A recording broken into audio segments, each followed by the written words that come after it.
Welcome back to Auto Off Topic. Hey, Brad. Good evening, Andrew. What's going on? Oh, the usual. You know, um, it's uh, it's March, so it's been warm. It's been cold. If you're playing the Auto Off Topic drinking game, you can take a drink for talking about weather. Is it one drink per conversation about weather or per sentence? Because I don't know if we have multiple conversations in one episode, and that wouldn't be a very fun drinking game. Yeah, I guess not. Yeah. Just you can drink whenever we say like, or like. I guess. I would I also guess. like to say, though, that most of our listeners probably listen while driving, so it's probably not a good idea to play that game. No, probably not. So, yeah. We're releasing ourselves of all responsibility by saying that, I think is what I'm trying to do. Sure. So, don't listen to Andrew. No. I did a couple car stuff. A couple car Car stuff. stuff. Car stuff. ah, car stuff I did. Yep. Um, It sounds but like you started the drinking game early. no, actually, no. It's You're just just sitting in seltzer the night. you're just sitting in the kitchen going, crap, get drinking again. Get drinking again. The where was I here? Where am I? Who am I? You did a couple car stuff. I did, and here's a crazy thing. I got to drive a 2021 LC70 Land Cruiser pickup. Very cool. Um, Did you go to Iraq over the weekend and not tell me? no, yeah, it's odd because it's a foreign market truck, and it is a brand new 40-year-old truck. Yeah, they haven't changed them at all. It's got like modernish headlights, a modern like 5 mile an hour bumper kind of thing. So it's at least a 1974. And it's got like a modernish dash, like not like a 70s Toyota dash is like really squared. This is like if you mix this with like a 2005 Corolla dash. Forerunner, yeah. And well, it's no, because it's not even that deep. It's still the same depth of like a old dash. And it's got like probably like an '05 Corolla steering wheel in it because it's got an airbag on both sides, Okay. but it's got super thin doors and crank windows like a Montero or Hmm. the way these Land Cruisers were. So you can probably tell why it's not sold in the States. Yeah. But it's got ABS, and it had like pizza cutter tires, and it's a 5-speed manual, and I think it's a 6-cylinder diesel, non-turbo, Okay. with no emissions equipment. Like it is totally not legal for U.S. sale. Interesting. Yeah. But you have to drive around the city today. Do you know what market they're made for? I mean, I know that you see them in like videos of the Middle East running up and down sand dunes, as well as other more nefarious This one acts. is left-hand drive. Okay. So like UAE, Yep. Africa, like, yeah, I mean, basically if it doesn't anywhere have in the any developing world that's not right-hand drive. if it doesn't have any safety or emissions, I would assume they don't even sell them in Japan. No, I think when I looked these up, they're actually built in Portugal Hmm. for export. They're very cool looking trucks. I know that they're not cheap, even considering the market they're for. No, They're probably like 45, 50 grand, right? yeah, they're really expensive. Yeah. And I mean, it drives cool. It's like, all right, this is what, like, it reminded me of the Raider, but way tighter and, um, like a much better power band because of the diesel. Yeah. You mean it had a power band? Yeah. And I'm like, oh, this is why like diesel Monteros or Pieros are like really popular. Like, I would definitely import a diesel one with a manual. Yeah, I missed that driving experience of the first gen Montero Raider because it has that like very no apologies. I'm a truck. I'm built to do truck things. I'm slightly okay on the road because I have independent front suspension, but otherwise I'm a truck. So This has got a solid front axle. It actually rode and drove really well. Like better than a modern Jeep, in Hmm. my opinion. Like I think the last Jeep I drove was like a YJ, I whatever the bet one is before the current one. the skinny tires with a lot of sidewall probably help that because a lot of the Jeeps have a wider tire and Yeah, but I mean, the roads aren't great around Boston, so it's nope. this truck's made for terrible roads, and it absorbed them quite well. Is this something you can take pictures of and post up, or is there any kind of a reason you can't? I don't think I can, Eh. but it's white. I guarantee somebody took pictures of it driving around with you driving in it. So if anybody has those pictures and wants to share them with us, I mean, I can't stop you if we're out on the road, right? but um, yeah, it's a neat little thing. It was super fun to drive, Well, it's a and rare opportunity because it's obviously here on some kind of a development, thing for the company you work for, obviously. So they have whatever laws they have to allow it here to develop parts and things for it, which is cool that you're allowed to use it for even driving around town. I mean, I don't know what the rules are. We just threw a dealer plate on it. Well, the rules are if it's got a dealer plate, it's legal. Yeah, exactly. Yeah. Put it on a flatbed, bring it out to Arizona. I guarantee you I can get a plate on it and let's just drive this thing. Yeah, I mean, we'll see if it's done in time. Maybe I'll borrow it for a cars and coffee out here. That'll really blow people's minds Yeah, it definitely would. because it The funny thing is though is that you can buy that same truck with the same style and the same headlights legitimately legally now and import it because they made them exactly the same in 1997. yeah, So and it I took pictures not that long ago at 4 till 4's Adventure Cars and Coffee, which is yeah. Land Rovers and Land Cruisers, and there was one there that was like a 95 or a 96, and it was basically the same truck. The interior was probably a little older looking, but other than that, it was the same truck. So if you wanted one of these, it's not impossible to buy one. But I Yeah. think that the fact that you drove a 2021 LC70 in Boston is kind of like it's a pretty baller move. Not many people are going to be able to do that. I the factory snorkel, like first gear maybe does like 10 miles an hour. Like you're like first gear, second. True, true granny year. So you could Um, probably just start in second then. yeah, you basically could. Yep, that's It cool. actually didn't feel that slow. It's probably like 200 horsepower.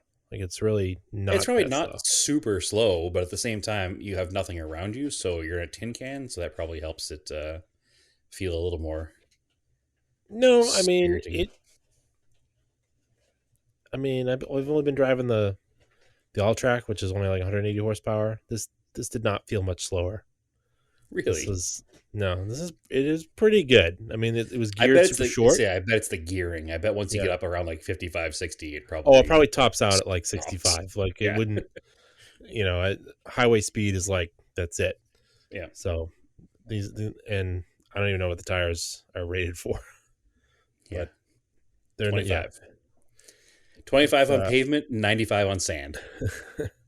it's a neat truck, and yeah, if we finish it up, it probably does need more verification driving. So maybe I'll borrow it if time allows That'd be cool. for And the then find out weekend. if you can take pictures of it and take it off roading. That's what you need to do. Maybe we might need that actually That would be for cool. marketing. Yeah, that would be cool. Um, So Excellent. anyway, Well, that's a cool thing I got to do. I have a couple of stories I can update. One I can update, one I can tell. Um, as everybody knows, I had a wreck with my Saab, right? About a month ago now. Actually, a month and like 4 days, so a little over a month.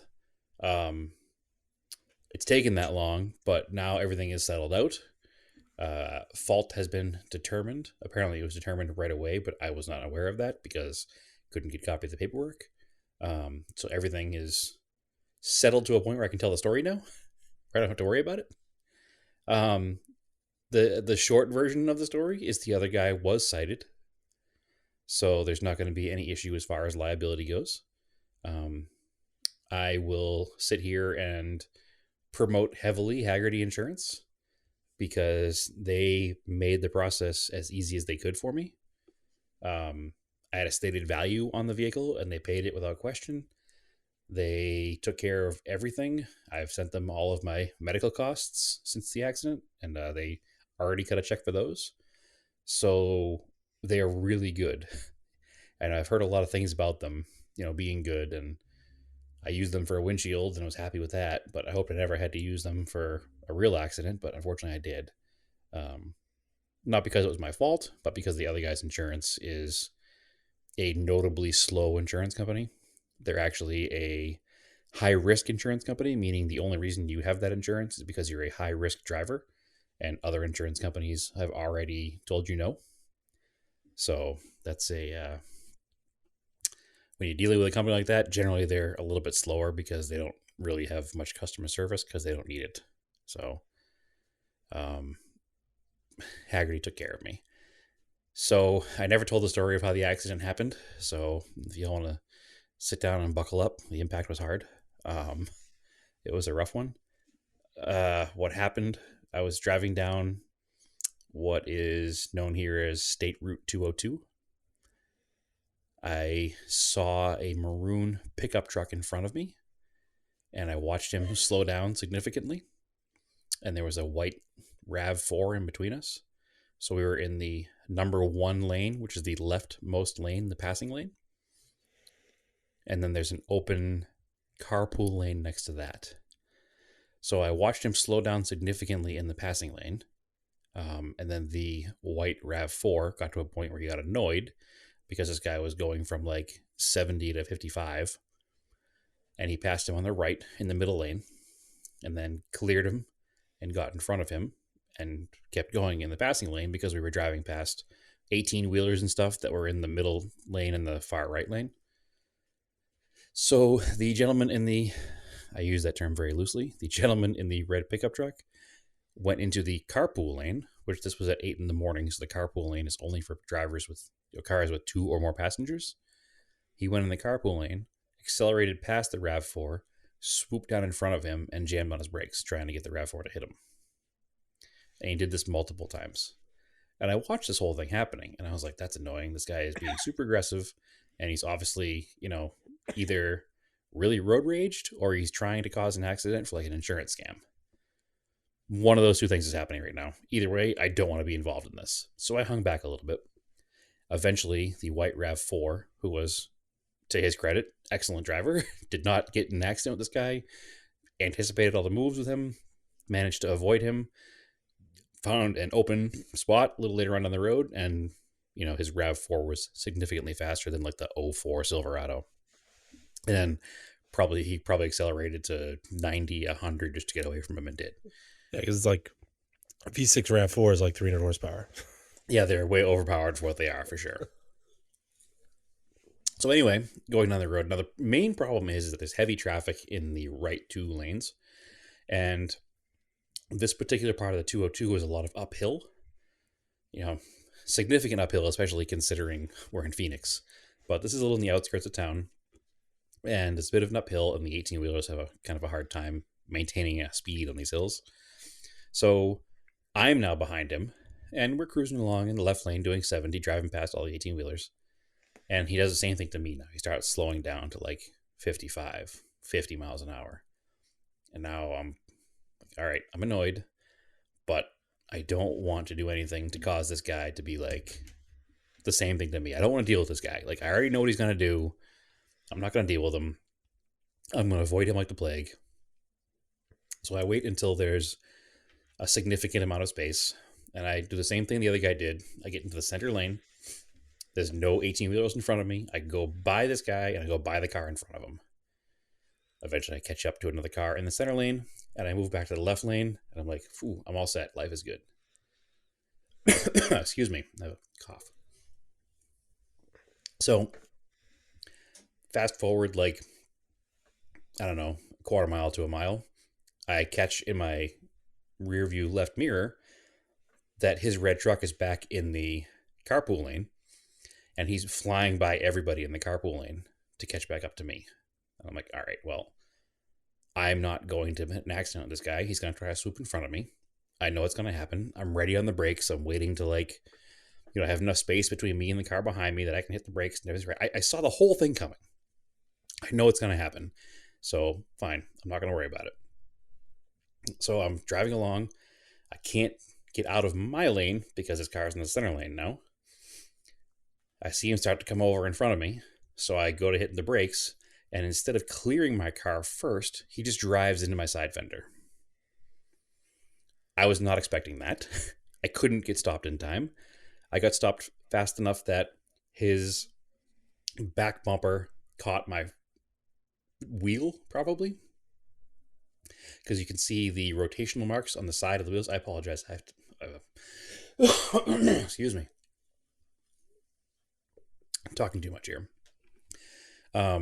So his back bumper of his Silverado caught the left front wheel and fender of my Saab. This is 100% on purpose at this point. There's no other reason for it. Unless he thought he had cleared me and was trying to get in front of me real close and jam on his brakes, but he hadn't cleared my car yet. So the problem arose because his back bumper then hooked on my front bumper. And once that happened, it was all over. There was nothing I could do. I came off the gas, but he was still accelerating to get in front of me. He has a, 6,500 pound truck, and I'm a 3,200 pound Saab. Yeah. So momentum's on his side. Our cars were hooked together. He basically pit maneuvers himself. Now he's sideways in front of me, and now you can see the damage on the front of my car is the rotational mark from his tire because he's still in the gas. Basically, like doing a burnout on the front of my car and on the pavement. And you could see the yaw on the pavement from the edge of the carpool lane across. And my car is now just stuck on his car. So we're not too bad at this point, but I am trying to steer out of it. But because our bumpers are hooked, and you look at the pictures afterwards, you can see where his bumper is pulled back and mine's pulled forward. I can't do anything. I'm just stuck in the car. I don't come off of his car until he is facing the opposite direction on the interstate. And then there's enough separation of our cars for me to get off his bumper. He hit the wall with the left front corner, so the opposite retaining wall on the right-hand side of the highway. He hit the left front corner of his wall into the K-rail, like the cement barrier, and then flung the back left quarter of his truck into that wall as well, and shifted the whole back frame. His truck was junk total. He hit the wall probably 45, 50 miles an hour. Problem now is that the second that our cars became dislodged, I was halfway through the right lane, almost in the breakdown lane, still traveling at 45, 50 miles an hour. And I remember cranking the wheel as hard as I could, and I was on the brakes, and I had 10 feet to stop, and there was no way to do it.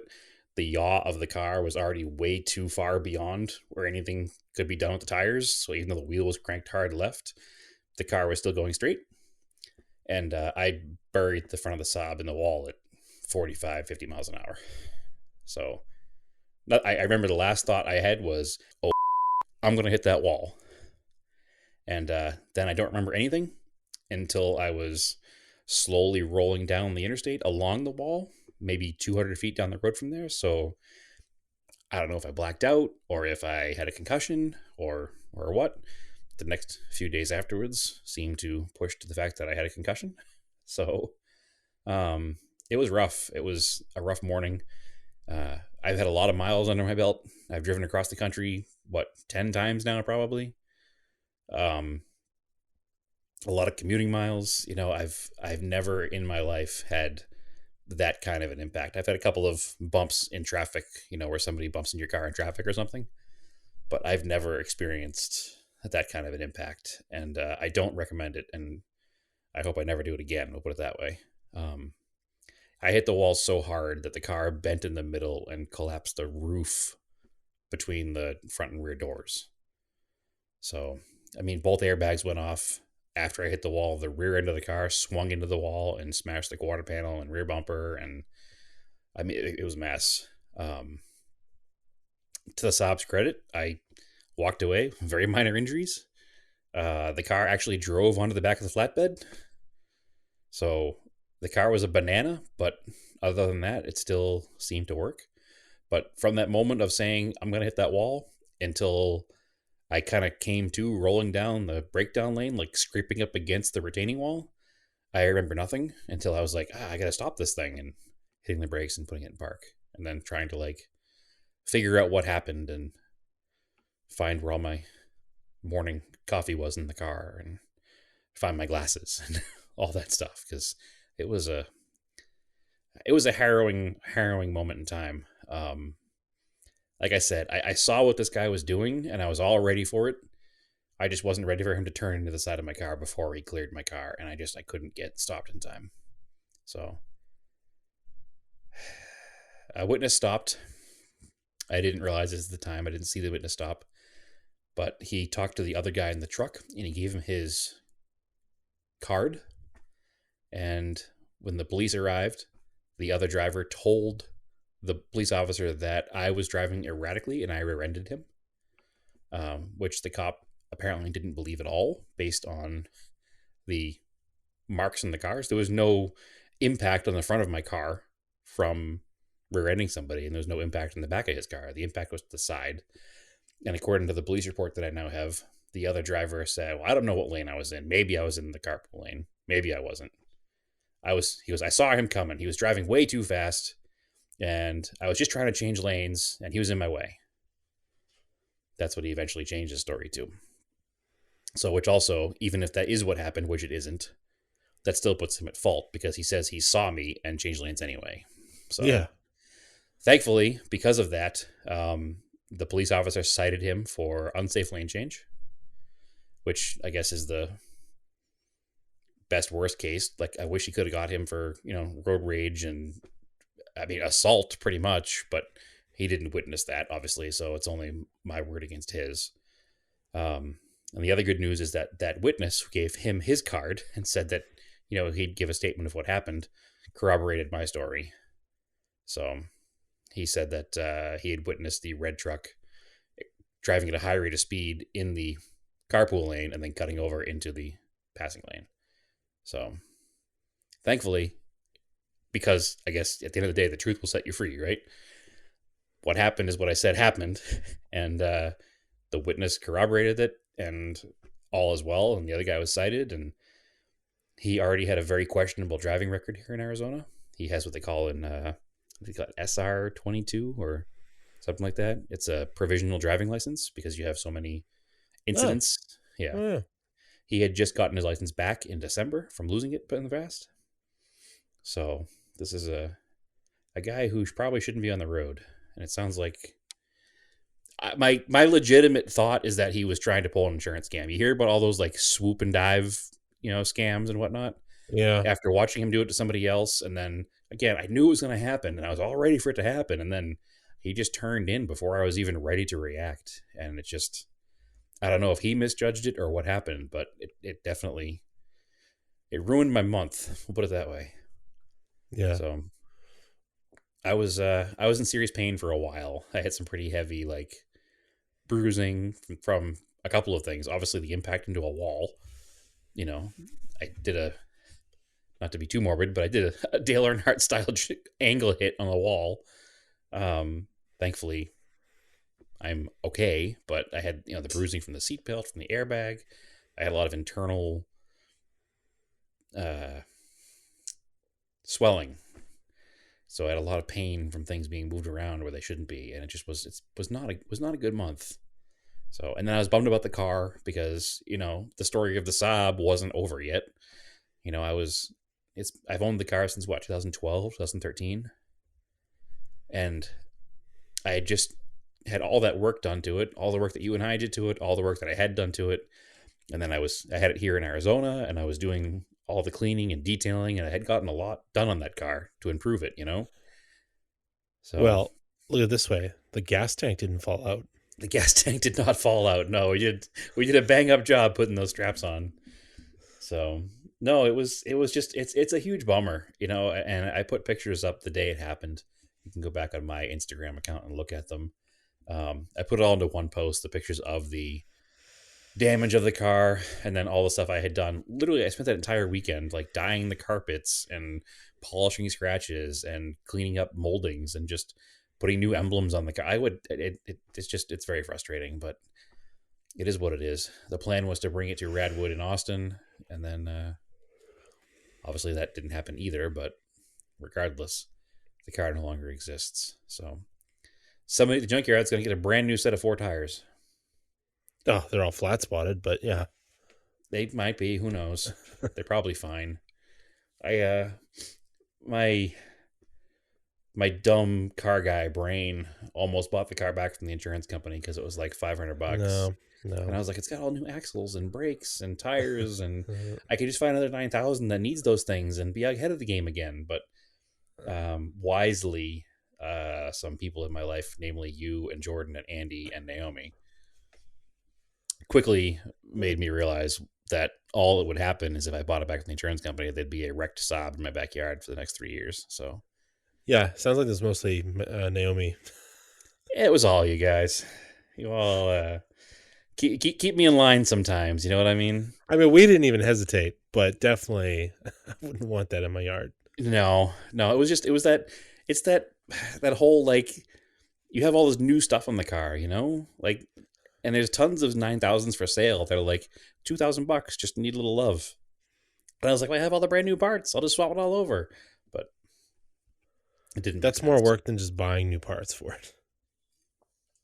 At the end of the day, you're right. And the insurance check will cover all the work I put into the car. Yeah, that's the point.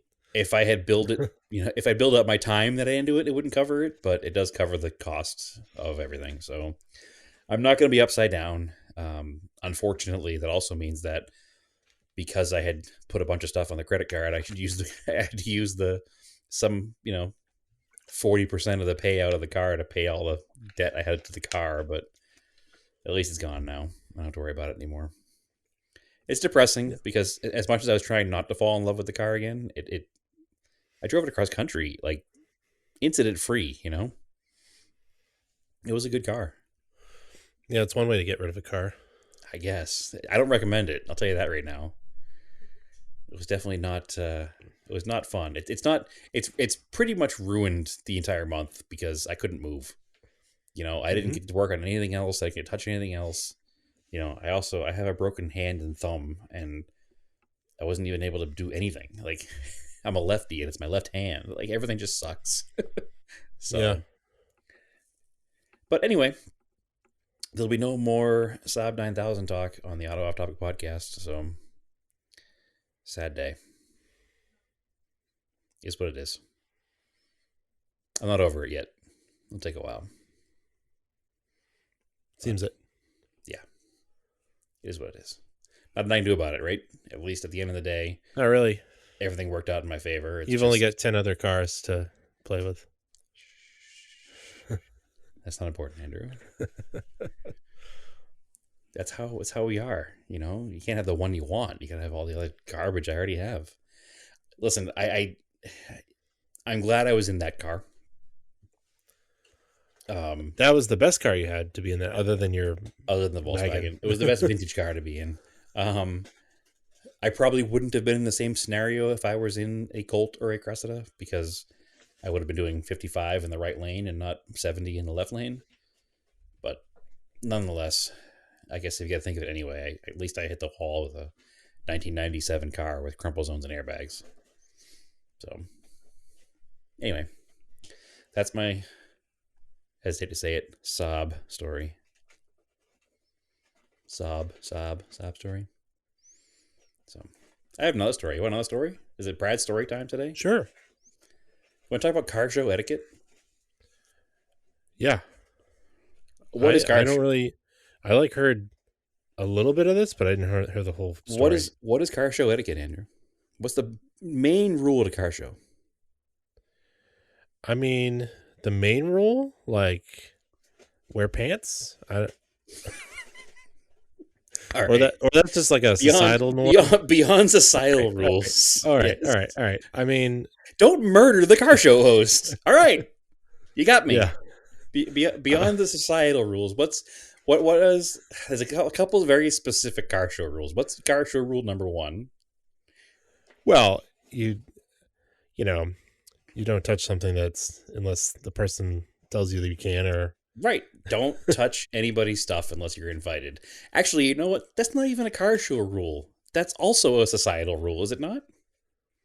yeah, for the most part. If it ain't yours, don't touch it. I mean, cars should be enjoyed, but somebody needs to invite you to enjoy their car with them.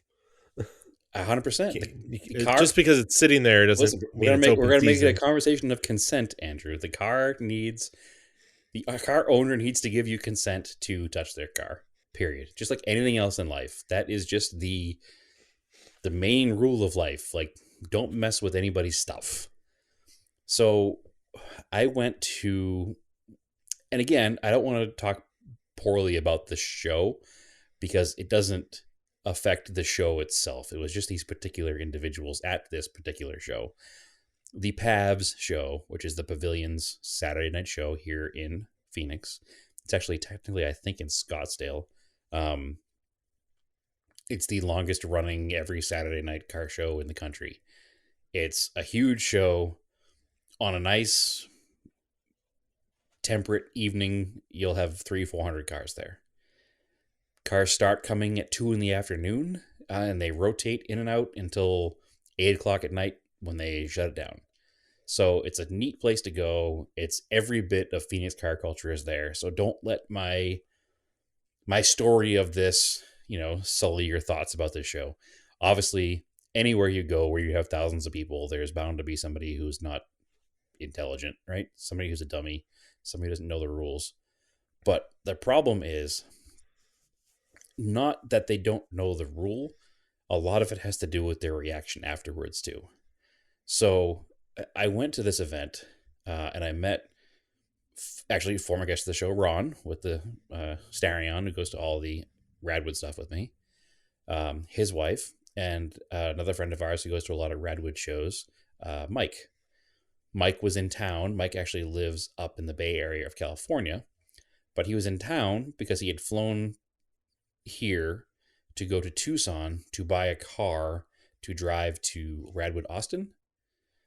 We can talk about that car too. Super rad car. It's a 1986 Subaru XT6 Turbo manual. Okay. Super cool car. Like a 60,000 mile original example, checkered seats, and just a rad car. But anyway, so I'd gone down because he was in town, and we're gonna meet them there. And we're all gonna bring cars there, hang out at the show, and then go out for dinner or whatever afterwards. Not important. So we're there walking around. Walk around the whole show. And again, this is a 300 car show. It's a pretty big parking lot. So you can be anywhere in this show. And we happen to be near our cars. And we see this group of what has to be high school girls. And they were out looking for attention, as I guess high school girls do. And they weren't wearing much for clothing. And they were taking pictures of each other in front of this car or whatever. And everybody's making fun of them because they were wearing like crop tops and miniskirts, and it was like 44 degrees out. So it's like, these people have to be cold. What are you doing? Go. So everybody was kind of like, haha, well, these dummies, all cold. You're 15, get out of here, go home. We weren't really paying much attention to them until I saw my car door open. And I was like, huh, that's weird. And then I noticed it was this same group. So I don't like to yell in public. I don't like to make a scene, but I yelled pretty loudly. And I used colorful language. And they kind of looked at me and didn't really react much.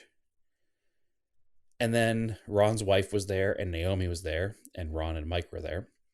And Naomi hears me yelling and is probably surprised because I don't like to yell in public, and she knows that. And then she realized what was going on, and she yelled. So when another female yelled at them, they definitely took more notice, I think. They got out of my car because they were in my car. They got out of my car. They turned, and one of them started laughing. And then, of course, when one of them started laughing, the other one started laughing, which aggravated me even more, to which I yelled at them for laughing. And now Ron's wife was also very upset that they were laughing at us, and she started yelling at them. So now there is three middle-aged dudes and two women coming at this group of like five high school kids, screaming at them, and they're laughing. And the closer we got, the less they laughed. And then I think it was when normally mild-mannered Naomi, who happened to be wearing a leather jacket that night, so now I call this leather jacket Naomi, um, screamed at them again and called them a certain word that began with a C, which I won't say on the podcast, so that, if you're listening in the car with your children driving to work, you don't have to hear it. You can tell them it was close. That was the word. So she yelled that very loudly in the parking lot. I do apologize to anybody whose children were there, but it was deserved at the time. And at this moment, all of these teeny boppers and their boyfriends, actually, funny part of the story, their boyfriends ran away first, leaving them behind. And then they all took off after their boyfriends and scuffled across the parking lot, across the street, into the Target lot next door, and not to be seen again. So, moral of the story, don't touch other people's stuff. Don't get into anybody's car. And when somebody tells you you're doing something wrong, don't laugh at their face. I don't think that any of the females involved in this story on the good side, on our side, calmed down for a solid half hour. They were just like fired up and talking about it, waiting for him to come back. And then after this all happens, of course, other people are like, come up to the person who yelled a C word across the parking lot and are like, what happened? And she's telling them what happened. And a couple of them were like, well, I'm in the car next to you and we're not going anywhere. So if they come back, don't worry about it. You can walk away. Because now at that point, I'm afraid like they're going to come back and like be mean and like, scratch it or something. But No. No, no, they're too they scared. were too scared. Yeah, they were gone. They were gone at that point. So that's now referred to as leather jacket Naomi. I've heard another story about somebody who got it at that point in the past, and I've always kind of chuckled about it, but now I believe every word of it. Oh, So, I was there for that one. I think I know what you're talking about. oh no, there's two. That's a, There's two stories. You weren't there for one of them. You were there. That's a family. That's a family story. That is a family story. Yes. There's two of those family stories where she got real angry and at people who deserved it. She does not get angry. She's a very even keeled person, but if you deserve it, you deserve it, right? So, it was a fun night. It was an interesting night. I was so curious about the little colts. I think it was just there, and the door was open. It wasn't locked up. Has anybody gone on? You could have Jalopy Jeff go on TikTok and See find if you these can kids. find them. Yeah, exactly. Yeah. No, I don't know how you'd even find them because you can't they wouldn't hashtag Dodge Colt. They hashtag big scary old people yelling at us. I don't know what would happen. Yeah. But yeah, it was an I interesting. got into a Karen's car. Yeah, exactly. No, it was definitely interesting. And they definitely ran away scared. I do have to say, props to the boyfriends for leaving their defenseless 15-year-old girlfriends behind to fend for themselves. Good future on you there. They were wearing a couple of the guys were wearing Saguaro High School sweatshirts, which is the high school in Scottsdale. So it's all There you go. snooty rich kids, right? But anyway, yeah, that's the story from that night. I'm very glad that I was in the Colt, because a car like the Cressida or the Sapporo that has like a mint condition original interior, but everything is super fragile and you have to be careful with it, I would have been even more mad. But the Colt at least has kind of a trash interior. It was just at that point, it wasn't even that they did it. It was just the turning and laughing afterwards that just kind of put everybody on edge. You know what I mean? But the good news is that everybody who witnessed it that came up to us afterwards was 100% in support of us. So I think it's kind of a known thing that you don't do that. I mean, it's definitely a known thing that you don't do that. So hopefully they will never go to a car show again. But those are my two stories. So I think I need you to talk a little bit because I now need to have a drink because I can't talk anymore. Sure. What's next? Moving on So from that great story.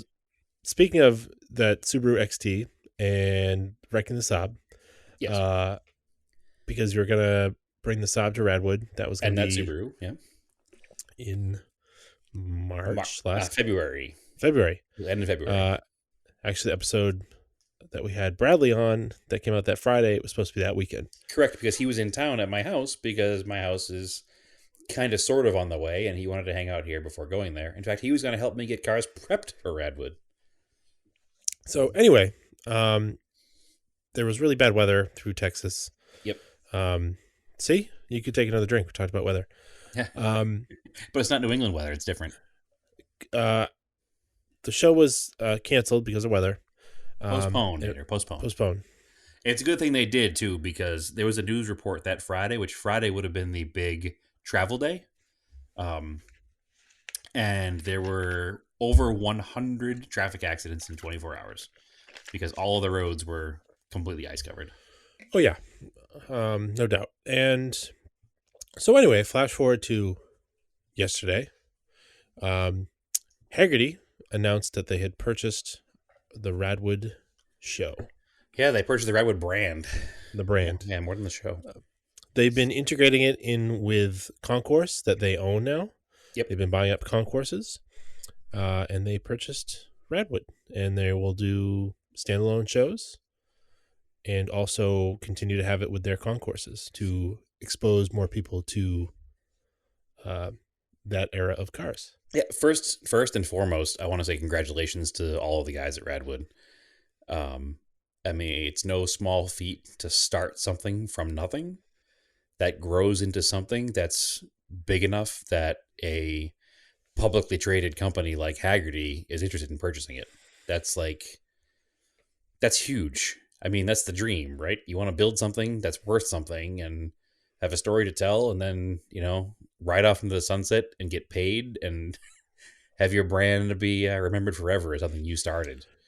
Yeah, I So know there's a little concern over companies buying up all these different there car is. shows. There is. But from what I've heard and seen of the CEO, McKeel Haggerty, he's doing it because he wants to preserve these events and keep them going. Yep. And so far, that's what I'm seeing. So I am happy about that. Yeah, all the reports I've heard from all of the events, you've been to one already, and I've been involved with some that Haggerty's been at, not run yet, and all the reports I've heard from other people is that everything's been great, and the stuff they've added to these events is better. It's not these events all needed help, but some that did have gotten a lot better. Yeah, it's more capital and more, it seemed like, bodies, people to help run the event. Bodies and exposure. Yeah. And I would, I definitely go back to Greenwich. I was talking to Stephanie that I was like, man, I really wish I'd gone to Amelia Island. And I think next year that would be a nice, fun little family road trip because it's like a 20-hour drive. We can drive halfway one day, half the other day. And that's the other thing, they've made these events more family friendly. I especially saw it at Greenwich. Yep.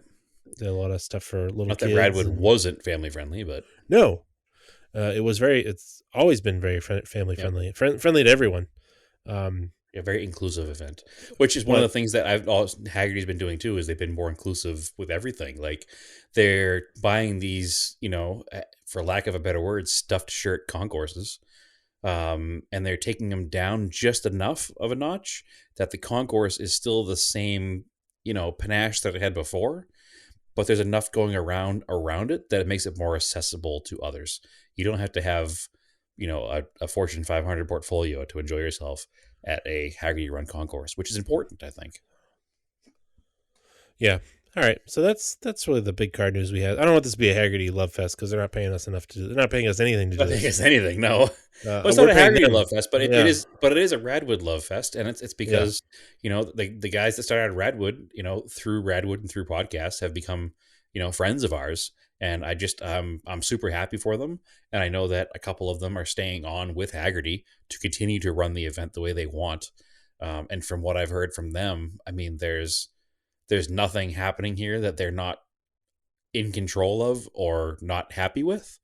And a lot of the things that they wanted to do that they couldn't do because of a lack of funding, because they were just, five guys that are normal middle class guys that started this themselves. They couldn't outlay thousands of dollars to, you know, book venues and have celebrity guests and do track events and all this other stuff they wanted to do, and have, period music. All that stuff costs money. And when you have five dudes running it out of their, out of the goodness of their heart and their brain, and they're just regular middle class guys, they don't have the capital to do this. Now Haggerty, who's a publicly traded company, has thousands of dollars, can say, "Hey, we want to do a Radwood at such and such, place in 8 months, and we'll pay you now to reserve it." And then we'll get some 80s or 90s band to play there, and they can pay them at all. The big thing that's happening is money is being infused into it. I think the extra brains infused into it, not because the Radwood guys needed extra brains, but every bit helps, right? And everything is just going to be more, I don't know, more. There's more. They can do more, and that's what they wanted to ultimately do. And I think this is the best way to do it.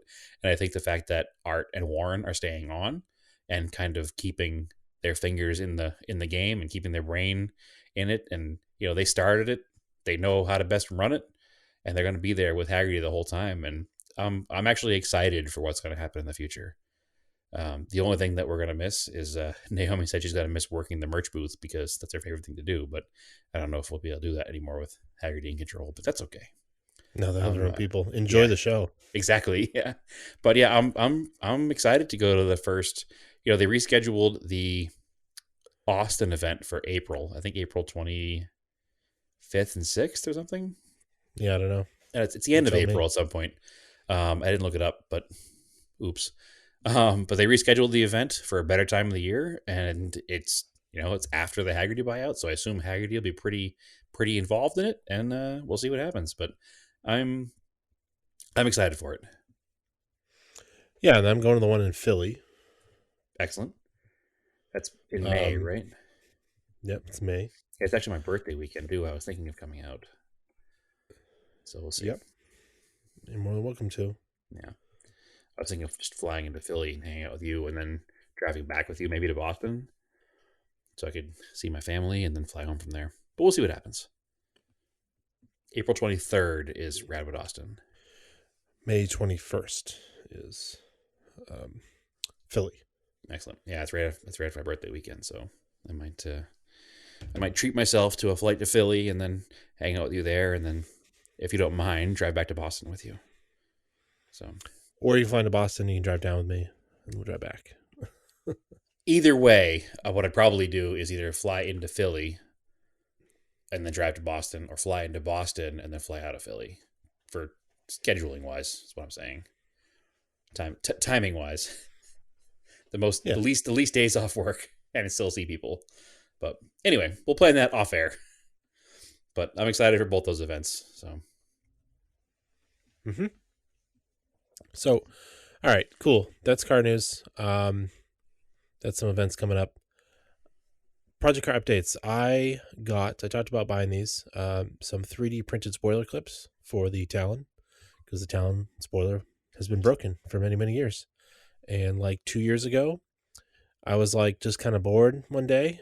I had a day off. It was summertime. It was warm out. I was like, let me look at this loose spoiler. It's been bugging me for years. I pulled it off, and there's like U-shaped clips, and there are these threaded clips that go into the spoiler. That's what actually locks it in place. And those were completely shattered. And I sort of bodged them together with cable ties, and it held pretty good. yeah, you did a pretty And good job then, actually, considering. and I didn't know that these 3D printed things existed.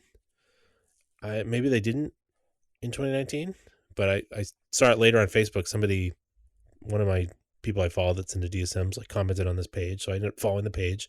It's DSM 3D Creations, and they have a bunch of shifter bushings, which is cool, because those things are like falling apart, and I'm really happy with the quality of the spoiler stuff I got. So I'm going to buy those shifter things next. Are they the But ones anyway, that it go on was the shifter assembly or on the cables? Or in both? the shifter assembly. Okay. So like the lever Yep. and all the mechanisms, like those bushings are all plastic, and by now they have deteriorated and broken Sure thing. on all the cars. I should buy So those too. yeah, I need 2 sets. But anyway, these spoiler clips, which I think you said your spoiler is loose on your car too. It's very loose. Yep.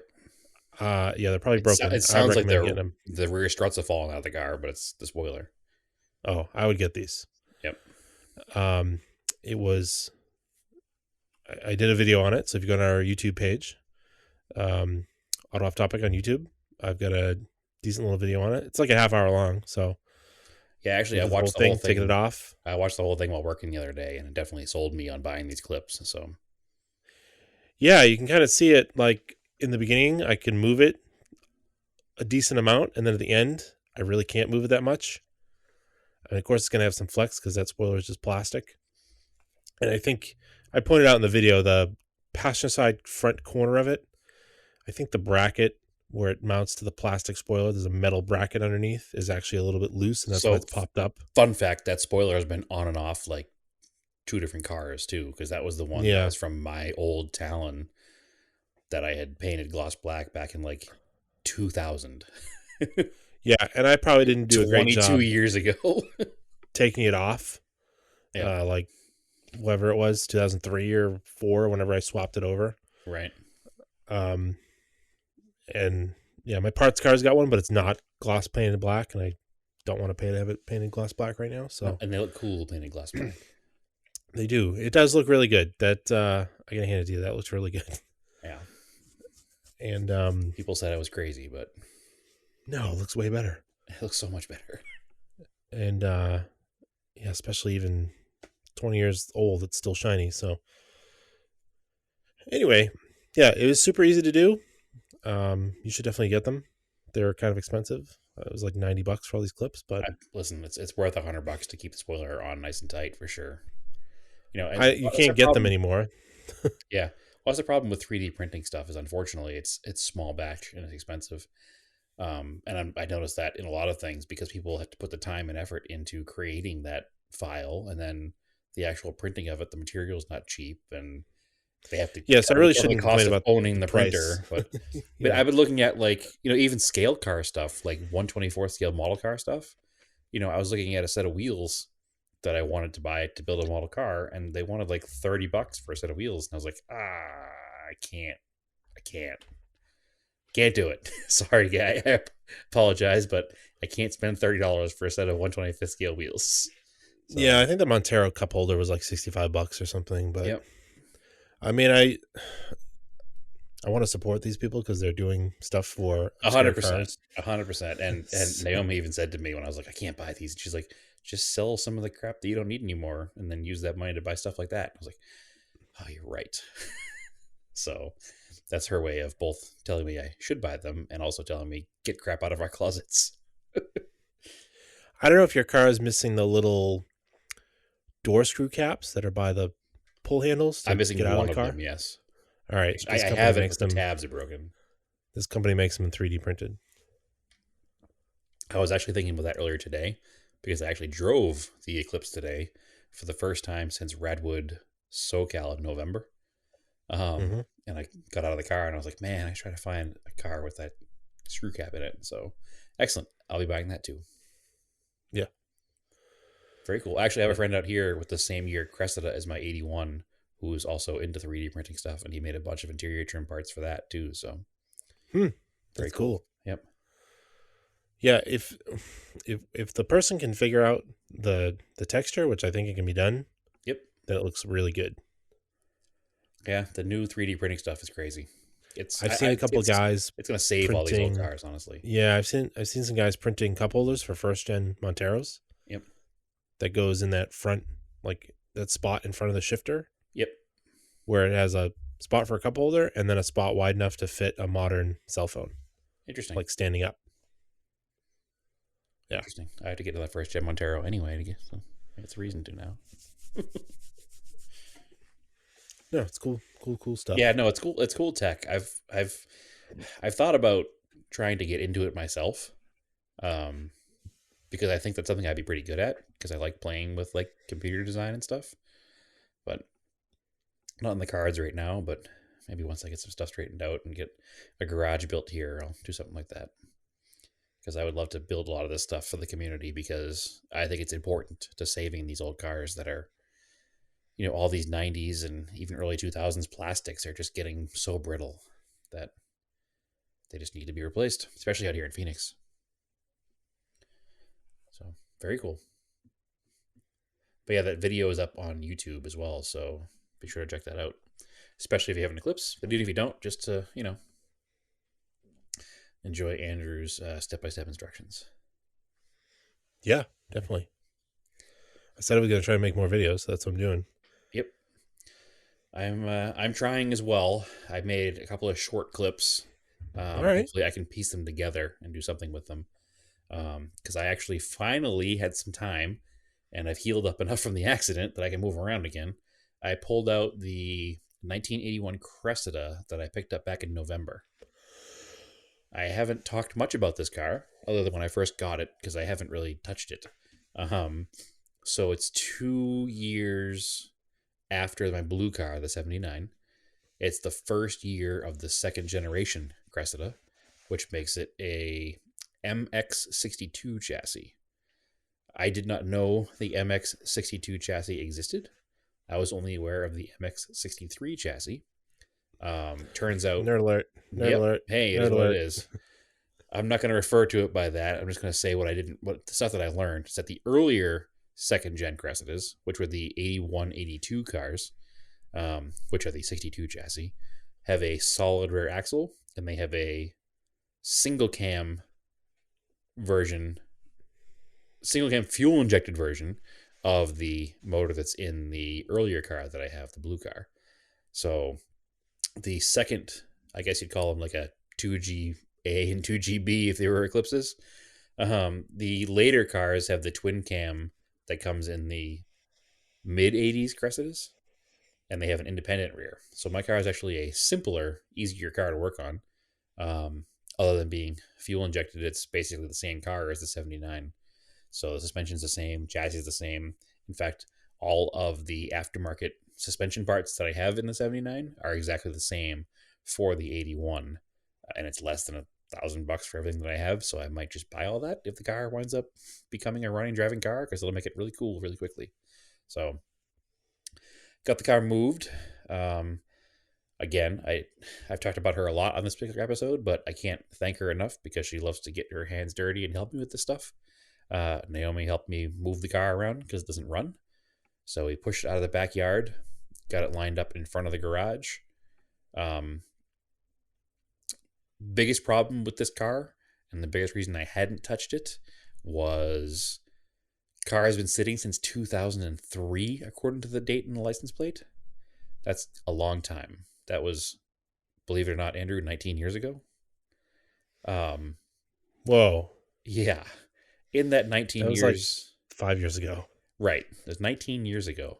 So in the 19 years that the car sat, it sat with the rear windows cracked just a little bit. They didn't get much water in them because they have the chrome vents over them. But it did allow a lot of mice ingress. So the car was covered inside with, mouse fur and signs of nests and feces and all that gross stuff that mice bring with them. The biggest problem with that is that the car came from northern New Mexico in the high desert area where the hantavirus is carried by mice, which is actually, it's carried by like their urine and their feces, and you can't, it's bad for humans and pets and all that stuff too. It's pretty nasty stuff. You can get pretty sick from it. I don't want a 1981 Cressida to be the cause of my death. So we both went out there in full, we both have like a mechanic's jumpsuit and gloves and N95 masks and started vacuuming the car out. Step one, right? The one thing I did do when I first got it here was I went out for like a week and I sprayed the entire interior with Lysol every night and Microban 24 every night to try to kill as much of that stuff as I could. So I'm trying to be as safe as possible with it. We also put mouse traps in it when I first bought it here in case any of those mice traveled with it from up there down to here. I didn't want to introduce those mice into our neighborhood. So All the mouse traps didn't catch anything. I'm trying to be responsible here, Andrew, being an adult. I like that. Well, that's what the cat is for that lives in the The Starion. Starion cat? Yeah, well, I Yeah. don't want the Starion cat getting hantavirus either. As much as I don't Cats like, don't get it. they do actually. It does affect cats and dogs. This Weird. particular virus. Yeah, it's not good. So anyway, out of an abundance of caution, I didn't want to again be killed by this or kill any of my dogs because we have too many cars and also too many dogs. So um, I wanted to make sure everything was up to snuff and cleaned. But so we started working on it. She started by vacuuming out the passenger side, cleaning up everything. I did the driver's side. Then we tackled the trunk together. Got it all cleaned out. Got it to a point where I don't feel grossed out sitting in it. The next step in cleaning it is we have a small handheld steam cleaner that actually her daughter bought her for Christmas this year because she loves cleaning things. Like we use it for all the grout in the house, and it's a pretty amazing tool. If you've never used a steam cleaner, it's fun. It Watching it just pick up dirt is crazy. So we're going to use that small hand-powered steam cleaner and try to do all the seats because it has gray cloth seats. And where those windows were down in the back, the sides of the front seats have water damage to them. So we're going to see if we can get those stains out of it, plus any other stains from the mouse droppings and whatnot. Um, the interior actually, other than those couple of little stains, looks really good. The dash is cracked, as any 1981 Cressida would be, but I'll just get one of those carpet covers for now and cover it up, right? Same they did in the Colt. They make them color match the brown, so that'd be easy to do. Um, at that point, I was like, you know what? Let's put a battery in this thing and see what happens. Because I haven't done that yet. I literally haven't done anything with this car yet. I don't want to crank it over until the fuel's been changed over, but I gave it a quick crank just to make sure the motor wasn't locked up. Put the battery in. Opened the door. Actually, she was sitting in the passenger seat. I put the battery in and connected it, and the auto seatbelt started to move and scared her half to death. She jumped out of the car. But the good sign is that the auto seatbelt worked. I opened the passenger side, the driver's side. The auto seatbelt moved all the way forward. The driver's side, the auto seatbelts work. Got in the car, put the key in the ignition, turned it on. All of the, warning lights in the dash lit up. Turned the headlights on. There was like a 5-second delay, and the lights went on. High beams worked, tail lights worked, brake lights worked, backup lights worked, all the interior lights worked. Turn the radio on, radio worked. Turn the blower motor on, blower motor worked, all 4 speeds. So it was almost like the car had never been sitting other than that 5-second delay on the headlights turning on. So, like I said, I gave it a quick crank, like a 2-second crank, just to make sure the motor wasn't locked up. Probably should have done it by hand. Your dad's going to yell at me when he hears this, but I was excited and just did it. Motor's not locked up. It turned right over. I did check the fluids before I did it, and all the fluids looked perfect. It's like the oil literally looks brand new. The power steering fluid looks brand new. The coolant is green. There's no mud in the overflow tank. Everything looks like really good. The air filter looked brand new. So I haven't started it yet. I have to drain the old fuel out of the tank. I ordered today a fuel filter, a siphon pump, spark plugs, wires, cap, rotor, a bunch of that kind of tune-up stuff, and just see if we can get this thing working. So I'm excited. I'll have all the stuff here on Saturday to go through it and see if we can get it running. And see, if you had a junk Saab sitting in your yard, you wouldn't have gotten into this car. You're right. I already know that. My brain has already gotten to that point, so I'm fine. Because it sounds like you should be able to do a tune-up and check some other things in this car and drive it. I'm hoping so. I looked around the chassis last night. It needs some bushings in the rear suspension, but honestly, not all of them, just a couple. It's gonna need tires, obviously. It's gonna need more cleaning. I want to power wash under the hood and power wash the chassis and clean it the best I can. It needs a windshield, which is not going to be easy. But the way I look at it, worst case scenario now, the motor's free, it cranks over, all the electronics work. Worst case scenario, all this car could possibly need motor-wise, it would be a head gasket, right? Like, I suppose. but what parked the car? But I've already done a head gasket in that same motor. It doesn't take much effort to do it. I know how to do it now. I could have that done in a day. Oh, you don't know why the car was parked? I have no idea where the car was parked. Oh, The owner who I bought it from, yeah. It was just on his it was property. on the land when he bought the land. So he doesn't know anything about it either. The person who owned the car passed away years ago and left. Remember I told you that on the land?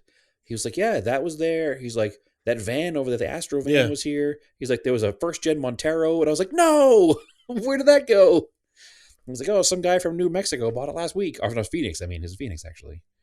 Because I was in New Mexico. But yeah, some guy It from wasn't Phoenix bought it Josh. last week. And I was like, no, they didn't. And he's like, yeah, I drove it through Phoenix on my way to Mexico. He's like, and I stopped there and get a windshield in it. And some guy saw it and he offered me money on the spot. And I said, when I get back from Mexico, I'll sell it to you. So I did. And I was like, man, I missed that one. He's like, yeah, by like a week. And I was like, ah. So anyway, he has no idea what the vehicle was doing there. He knows he never did anything with it. The only thing he did was he got a title for it so he could sell it. So Maybe the guy just parked it because he died. I have no idea. That would be ideal, right? The car will just fire up and drive like nothing's wrong with it. So we'll see what happens. How But many I miles mean, are on it? 120,000. Yeah, I one. mean, if the coolant's clear, I don't know. You could do a system pressure tester with the from Harbor Yeah, Freight. no, I You fully probably plan have on one, right? testing. I do have one. Yep, I fully plan on testing everything. And go from there. All signs point to it's going to be easy, but I don't want to say that because it's always something. But I don't know. We'll see. There was no. Usually, you get a car like this, there'll be like a bunch of parts in the trunk from them trying to fix something. This doesn't have that.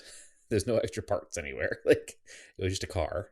So the only thing that I need to find beyond the windshield is the chrome molding that goes on the top of the like drip rail on the passenger side.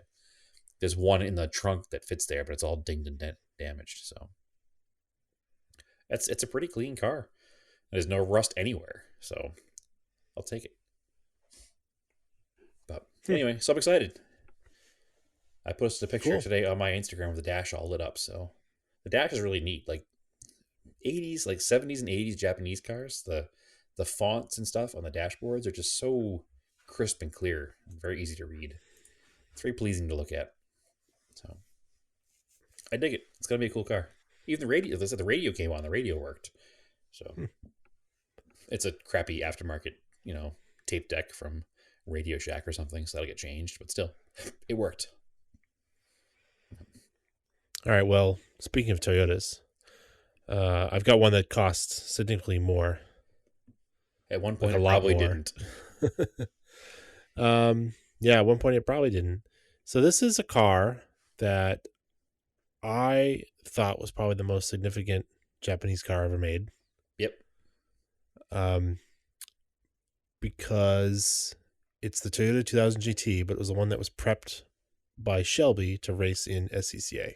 Yeah, fun fact, it was in Maine, in Biddeford, Maine, its entire life, which is like not Not his far entire from where he life, grew but up. But most of its life. from the early 80s until recently, like you could just walk in there and look at it. It was just there in the showroom.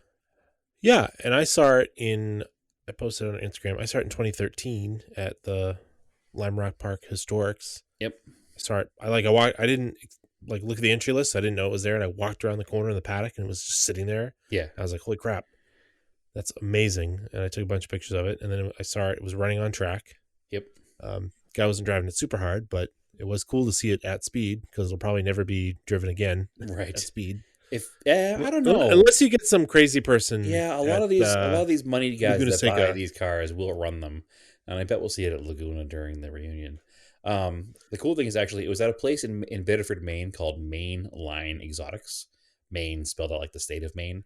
You can go to their website, and there's pictures of it in their showroom actually, but they also Yeah. have pictures of it from that same 2013 Lime Rock event, and it's in the field of 911s and MG midgets and Spitfire race cars and all these other like significantly less significant race cars. And the picture they posted is the car coming through the S's with all like mid pack with all these cars.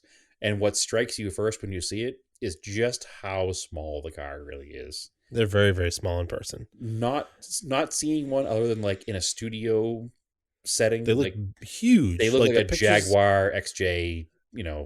whatever XJS, The XJ. pictures of this car for Gooding and Company, I think is what the auction house. Yep, They're really beautiful pictures, but they have no scale to them. no sense of scale. So you have no idea how big this thing is. It's Nope. tiny. Yeah, Like super it's small. it's got to be, like when you see a GT40, a real one, Yep. if you can ever see a real one, they are 40 inches off the ground. I Yeah. think this is about the same height. Like Yep. it's But it's half the waist width. level. Yeah. Yeah, it's half the width and longer. I mean, let's put it this way: when they used one for the James Bond movie, they had to cut the roof off because Connery didn't fit in it. Yeah, he's like So 6 feet, yeah, 6'2" or something. He's a yeah, pretty big guy. he's big, but he's not Manute Bol. He's not 7'8". Yeah, but So he's actual tall versus like movie star tall. regardless, they had to cut the roof off to make it work for the movie. So they did. But it's super cool. But yeah, so Gooding and Company sold it at Amelia Island, right? Yeah, and here's the thing though. When I started in 2013, a street car had sold for $1 million, Yep. and that was the first time a Japanese car had eclipsed $1 million. So even then, it was a valuable car. Nobody knew how valuable it would be because it is one of one. Yep. Or I think there was a second car. There were two race cars, but I think this is the only one that's like actually tied to Shelby, Yeah, if I know for a fact. and there's ones that were done in Japan, but Yep. they don't have that Shelby name. Yeah, my question though is I don't know if this is the most valuable one or if the one that ran the speed trial in Japan is the most valuable one. The yellow I with the bet this is green the most hood. valuable one because Mm, people recognize Shelby. it's definitely the most valuable one to the American market. I just don't know if the other one is going to be more valuable to the world market because it's the car that kind of it took Toyota to the next level of auto manufacturer, whereas this did not. Yeah, this actually wasn't that successful as a race car. It was No. just kind of meh. So, yeah, and now it's worth. Somebody paid $2.5 million for it, so Yeah, that's a lot of money. it's a ton of money. Yeah. It's a beautiful car though, It's a gorgeous car. and One of my as far absolute as favorite cars ever. I think it hasn't really been restored either. I think it's pretty much preserved, like it was. I don't think. So I don't know the history of the car. it has been painted and restored. So the history of the car is Okay, the car ran in 1966, 67, I think. It was at the very beginning of Shelby's real heavy involvement with the GT and the Cobra stuff. Like he was into the Cobras earlier, but it wasn't like big block Cobras or anything yet. And this car kind of came across. I forget the reasoning that he got involved with it, but he was definitely involved with the car. probably because he was looking for programs. It could have been that for And sure. you kind of get that sense in the it's fictionalized, but in you know the what was the name of that movie? Ford versus Ferrari. Ford versus Ferrari, Yeah. right? Yes. It's yeah, I'm thinking it was a more complicated name than that, but it's yeah, you kind of get that sense. It's fictionalized, but that they didn't have a lot of money and they're Right. looking for a race program, and he maybe thought Toyota was going to do it, but in the end, he ended up being a Ford guy. So Yep. So what happened after that car race? The car raced in like 66, 67. And then it went and got parked in Toyota's California warehouse until like 73 or 74. And then in the mid 70s, every time a Toyota executive came over from Japan, it was used as like almost a rental car. That was the car they drove around. weird. Yeah, that was the car they drove around California in. It went to auction at some point in 1983 or 84. I don't remember the exact year. This is all from memory, so I apologize if I'm getting dates wrong. I'm not looking it up right now. It went to auction at some point then. And the place in Maine, in Biddeford, the Mainline Exotics, was known as the Toyota 2000 GT Specialists. In the 80s, Right. there was a time where they had probably 10 of these cars, 15 of these cars, Mm-hmm. because they were kind of worthless. Yeah, they've been into the 2000 GTs. I think they opened the doors, and again, I'm not looking it up. So 75 or 76. It was mid 70s. It wasn't even cool yet to even be into any kind of Toyota products. These It were was old used cars, They were just old used cars that obscure nobody used knew anything cars. about. Yeah, they were super obscure. So he was buying them up when they were probably, I bet I wouldn't doubt if he paid $500 for one of these cars at one point. You know what I mean? I mean, this story sort of reminds me of Paul Russell and Ipswich restoring 300 SLs in Yeah. the 80s Yep. when they were like a $20,000 car. Sure. Yeah. I mean, we missed that boat just by being born too late, right? Yeah. So anyway, mainline exotics have been into these cars since the 70s. They heard about this car getting sold off, and they bought it at I don't know if it was a public price. I know they paid a premium over a regular one at the time, but not like a significant premium. It blows my mind that one day Toyota was just like, all right, we're done with this. We're going to sell it to a private buyer. Like, again, I guess used race cars at the time, nobody cared.